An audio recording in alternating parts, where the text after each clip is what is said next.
Hoje falaremos da 28. Freiwilligen Grenadier-Division Wallonien, também conhecida como Legião Wallonie. Como esses homens se voluntariaram? Qual era o seu objetivo? E qual foi o seu desfecho na Segunda Guerra Mundial? Formada em julho de 1941, a Legião Wallonie reuniu voluntários recrutados pelo Rex, que em latim significa rei. Também era conhecido como Partido Rexista, um partido nacionalista belga formado em 1936, que falaremos mais tarde. Esses homens foram lutar na frente oriental, ao lado do exército alemão, a Wehrmacht. Os primeiros 850 voluntários deixaram Bruxelas em agosto de 1941. As adversidades do inverno e os combates esgotaram rapidamente o número estipulado. No início de 1942, apenas 350 legionários ainda estavam em condições de lutar. Em fevereiro de 1942, 450 voluntários foram enviados para o fronte, esvaziando assim o número da juventude rexista. Os primeiros legionários eram, sobretudo, elementos jovens, movidos por convicções ideológicas. As suas motivações foram essencialmente triplas: o antibolchevismo, a esperança de garantir à Bélgica uma posição honrosa em uma nova Europa e uma Bélgica demonstrando força nessa nova ordem que parecia ascender. A partir de meados de 1942, a situação mudou. A Legião Wallonie acolheu principalmente em suas fileiras aventureiros ou pessoas que buscavam fugir da fome, do trabalho obrigatório ou da pobreza moral, familiar e financeira. Acima de tudo, a Legião da Valônia permitiu que Leon Degrelle se estabelecesse entre os ocupantes como seu principal colaborador francófono. Assim, ele entrou plenamente em colaboração militar com os alemães. A legião se tornou a razão de ser do líder do Rex em busca permanente da glória e do reconhecimento da Alemanha nacional-socialista. No final dos combates no Cáucaso Ocidental, no inverno de 1942 a 1943, a Legião Wallonie foi devolvida à Bélgica para ser reconstituída como uma formação mecanizada e para recrutar novos membros. A partir de 1º de junho de 1943, a Legião Wallônia deixou a Wehrmacht e foi absorvida pela Waffen-SS. O núcleo da Legião Wallônia era o Batalhão de Infantaria Wallônia 373 do Exército, ou Legion war des Wallonische Infanterie Bataillon 373 des Heeres. Depois que cerca de 700 voluntários foram transferidos para a Waffen-SS, a associação recebeu o nome de SS Sturmbrigade Wallonien, ou SS Freiwilligen Sturmbrigade Wallonien. A brigada foi reorganizada na área de treinamento militar de Wiedflecken, através da publicidade.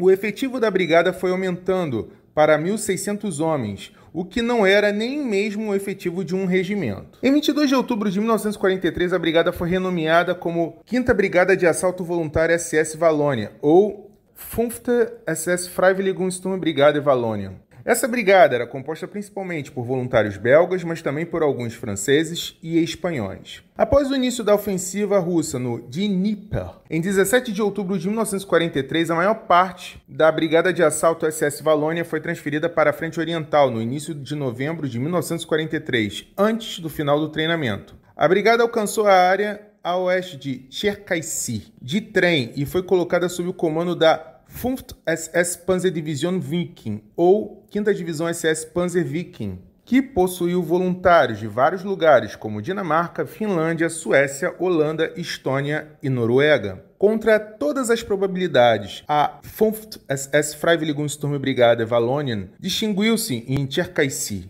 em fevereiro de 1944, mas à custa de enormes sacrifícios humanos. Enquanto a maior parte da Brigada de Voluntários Wallônia foi designada para a linha de batalha principal a partir de 20 de novembro de 1943, cerca de 300 membros da 5ª Brigada de Voluntários da Wallônia vasculharam a área de Irding em busca de guerrilheiros ou partisãs e soldados dispersos do Exército Vermelho. Em 1º de janeiro de 1944, a brigada contava com um efetivo de 1.848 homens. No início de janeiro de 1944, seguiram-se novas operações na área da retaguarda para combater os guerrilheiros. Depois que a ofensiva do Exército Vermelho no Dnieper começou em 25 de janeiro de 1944, nos 3 dias seguintes, o 11º e o 32º Corpos da Wehrmacht ficaram presos a oeste de Cherkassy. A 5ª Divisão Panzer SS Viking, ou 5th Panzerdivision SS Viking, e a 5ª Brigada de Assalto Voluntário SS Wallônia, ou 5th SS Freiwilligen Sturmbrigade Wallonien, também foram afetadas por isso. As tentativas de retirar o caldeirão do lado de fora em 4 de fevereiro de 1944 falharam. Na noite de 17 de fevereiro começou a fuga das tropas alemãs, que foi assegurada pela 5ª Brigada de Assalto Voluntário SS Valônia, na seção Novo Buda. Dos 1.600 valões, apenas 632 ainda estavam na área da recepção a oeste de Uman, em 26 de fevereiro de 1944. No início de março de 1944, as unidades restantes da SS da Valônia foram realocadas. Os voluntários regressaram à área de treino militar de Wittflecken e no final do mês à área de treinamento militar em Beverloo, na Bélgica. Após extensas férias, os voluntários foram enviados para a área de treinamento militar de Heidelager, perto de Dębica, na Polônia. No final de abril de 1944, para restabelecer a 5ª Brigada de Assalto Voluntário SS Valônia,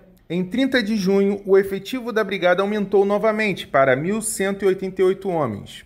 No início de agosto de 1944, a brigada recebeu a ordem de formar um grupo de combate forte em batalhão e enviá-lo ao departamento militar em Narva, na Estônia. Esse grupo de combate foi implantado na área de Vaivara. Um grupo de combate, a Brigada de Assalto Voluntária SS Valônia, ou Kampfgruppe SS Freiwilligen Sturmbrigade Wallonien. Em meados de setembro de 1944, o grupo de combate retornou à brigada em Dębica. Lá, em 18 de setembro de 1944, com efeitos a partir de 19 de outubro de 1944, foi ordenada a formação da 28ª Divisão de Grenadeiros Voluntários SS Valônia, ou 28. SS Freiwilligen Grenadier Division Wallonien, ou Valônia número 1, ou até mesmo em alemão, Wallonische Nummer 1. Embora o número de voluntários não fosse o bastante, era o suficiente. A fim de aumentar a força da divisão, os remanescentes da Legião Espanhola foram incorporados à divisão recém-formada. Ainda em fase de constituição, em 18 de janeiro de 1945 foi dada a ordem de reorganizá-la para a Divisão 45, ou Division 45. No final de janeiro de 1945, a divisão ainda em formação foi transferida para a Pomerânia, para o 11º Armia. Em 15 de fevereiro de 1945, a Divisão 45 participou da operação de ataque alemã na área de Stargard, que permaneceu a leste de Mauicy. A divisão foi então implantada na área de Stargard. Depois que a cidade foi evacuada em 4 de março de 1945, a divisão mudou-se para o Oder. No final de março de 1945, a divisão estava entre Greifenhagen e Stettin, onde sofreu pesadas perdas. Os remanescentes da divisão foram retirados da frente em abril de 1945 e colocados sob o grupo de exércitos Weichsee, como reserva do grupo de exércitos. A retirada subsequente trouxe a divisão para Brandemburgo, onde a grande maioria dos soldados foi feita prisioneira pelos soviéticos, e o restante dos homens conseguiu chegar à Dinamarca. A conclusão que chegamos é que esses homens lutaram pelas suas convicções. O antibolchevismo foi abordado em vários grupos de voluntários que abordamos até agora e até mesmo os que falaremos mais tarde, além do seu nacionalismo ligado às suas tradições, que é o que todos os regimes nacionais possuem, além do fato que sua ideologia divergia em inúmeras situações do comunismo. Sabe-se que os homens que estiveram na Dinamarca capturaram em 8 de maio de 1945. Quanto a Leon Degrelle, foi condenado à morte em 27 de dezembro de 1944. Todavia, ele conseguiu fugir para a Espanha, onde foi protegido pelo regime de Franco, obtendo em 1954 a naturalização espanhola. Degrelle morreu em 31 de março de 1994, aos 87 anos. Assim como Jael Patrício pediu esse conteúdo, qualquer um que for inscrito pode pedir, ou até mesmo não inscrito, que saiba dos conteúdos apresentados. Faça seu pedido e eu irei fazê-lo. No próximo episódio falaremos da 29. Waffen-Grenadier Division DASS, ou Legione SS Italiana. Se você não se inscreveu, a hora é agora. Um grande abraço e até a próxima.